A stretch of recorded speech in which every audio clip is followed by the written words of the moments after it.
为期2天的20国集团领导人峰会在意大利首都罗马开幕。自武汉冠状病毒爆发以来，领导人首次面对面会面。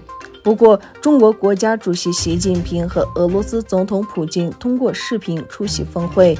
峰会最重要的议程项目是冠状病毒和气候变化。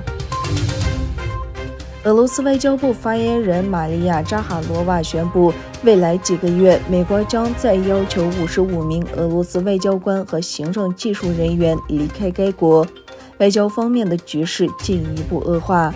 扎哈罗娃强调，在俄罗斯驻华盛顿大使馆、纽约和休斯顿的2个领事馆的使团工作的人数不到200人。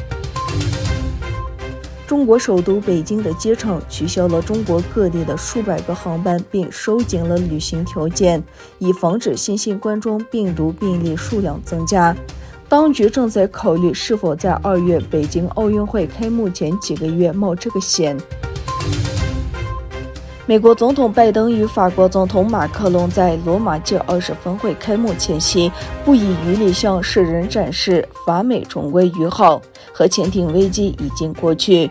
美国总统拜登与法国总统马克龙会面期间，拜登承认潜艇事件处理手法笨拙，强调法国是美国的重要盟友。2人在会面前握手并搂肩打招呼，会面期间亦数度握手。特斯拉总裁埃隆·马斯克在社交平台上表示，正在考虑创办一所新大学，名为德克萨斯理工学院。特斯拉和 SpaceX 首席执行官马克思身家2410亿美元，成为世界首富。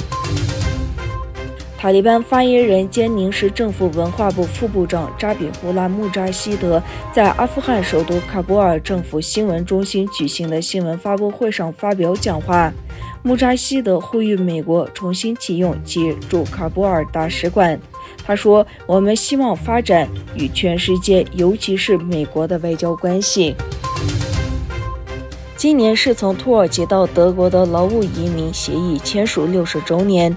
1961年10月30日签署的协议为2战后的德国发展做出了贡献。在60年内，土耳其人在德国的人口达到了350万。第一代工人的子孙成为科学家、议员、学者、律师、记者和商人。开发冠状病毒疫苗的沃尔萨辛和厄兹勒姆图雷西等名字就在其中。